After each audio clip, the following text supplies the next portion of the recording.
दान द्यावे आणि त्या मातीतून चैतन्य गावे अशी कोणती पुण्य येती फळाला जोंधळ्याला चांदणे जकडून जावे जोंधळ्याला चांदणे जकडून जावे काय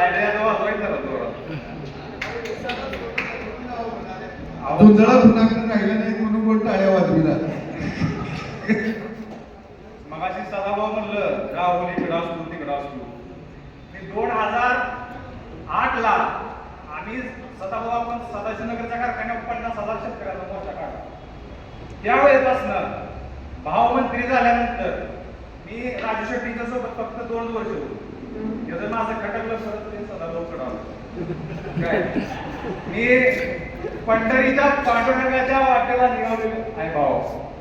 आदला मधला कुठं सुद्धा देव मी काय घेणार नाही. छत्रपती शिवाजी राजांच्या काळामध्ये राजा बदलला की वतनदारांच्या पाटलांच्या देशमुखांच्या कुलकर्ण्यांच्या निष्ठा बदलत होत्या. त्यांना जनतेचं काय सुद्धा देणं घेणं असायचं.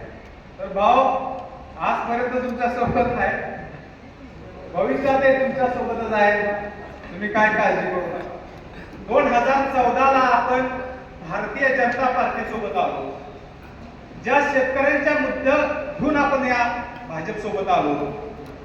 स्वामीनाथन आयोगाच्या शिफारशी लागू करा. तो आयोग असं सांगतो की उत्पादन खर्चावर 1.5 हमी भाव शेतकऱ्यांना मिळाला पाहिजे. कृषी मूल्य आयोग हे केंद्र सरकारच्या हातातलं बाहुलं बनलेलं आहे. त्या कृषी मूल्य आयोगाला निवडणुकीच्या धर्तीवर स्वायत्तता द्या. असे काही मुद्दे घेऊन आपण या सरकार सोबत आलेलो. मात्र यांनी भूसंपादनाचा कायदा केला. पाहिजे तिथं ती शेतकऱ्याच्या रानात आता रस्ता घेऊन जाते. हो, मध्यंतरी दीपक भाऊनी सोलापूरमध्ये एक आंदोलन केलेलं होतं. ऊस दर अध्यादेश 1966 तो कायदा असं सांगतो की ऊस कारखान्याला गेल्यापासून 14 दिवसाच्या आत शेतकऱ्याची बिल देणं कायद्यानं बंधनकारक आहे. त्याचबरोबर तो कायदा असं देखील सांगतो की जर वर्षी 289 रुपये एफआरपी वाढ ही झाली पाहिजे असं त्या कायद्यात आहे. मात्र मोदी सरकारने ती कायदा बदलून टाकला आणि ह्या वर्षी किती वाढ केली? 200 रुपये वाढ केली.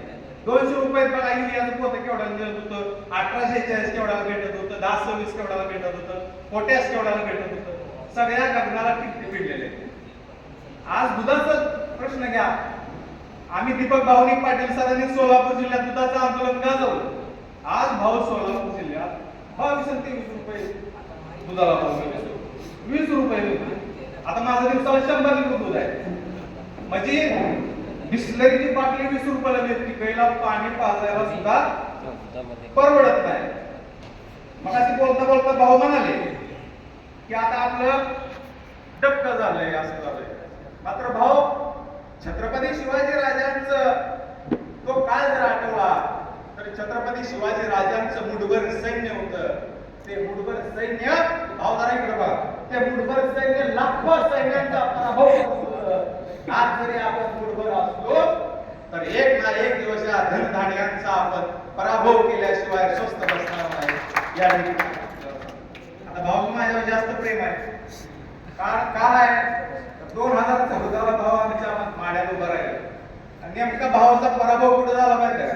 माझ्या जिल्हा परिषद. आता माझी काय चूक आहे? माझ्या जिल्हा परिषद गटात अख्या तालुक्यात वरच्या भागानं नीट दिलं तर आज आमच्या माडा तालुक्याचा खासदार आहे रणजित सिंह नाईक निंबाळकर. गडी 9.5 फूट उंच आहे. उगं बोकडासारख्या विशाल लांबार उभा राहिल्या. मात्र कधी सुद्धा ती आम्हाला विचारत नाही. आम्ही बी त्याला विचारायला गेले काय. आणि सुहास पाटील सरांनी त्याला माडा तालुक्यात कोण सवय करत नव्हतं. भाऊ तुम्ही ते आणलंय हुडकून काँग्रेसमधून त्याला खासदार केलं. मात्र सरांनी अख्खा माडा तालुका त्याला फिरवून दाखवला. बाबा इथं या इथं एवढा उत्पादन निघतंय सगळं दाखवलं. आणि नेमका जसं एखाद्या झाडाला फळ लकडून जावं किती आणि ती झाडच वाळून जावं असे खत त्या ठिकाणी आमचे झालेले. सरांचं नाही झालं. मात्र भविष्यात आता मी तरी तुम्हाला सांगतो माळशिरस तालुक्यात त्यांनी आम्हाला हिशोबात धरून दिला, आम्ही त्यांना हिशोबात धरणार. माळ तालुक्यात खूप तुम्ही निर्णय घ्या. आणि अशाच पद्धतीनं सदाभाऊच्या सोबत या अगोदरही आम्ही कायम होतो. भविष्य काळातही सोलापूर जिल्ह्यामध्ये रयत क्रांती संघटनेचा झेंडा आटके पार रोवल्याशिवाय राहणार नाही. एवढंच बोलतो, इथंच थांबतो. धन्यवाद.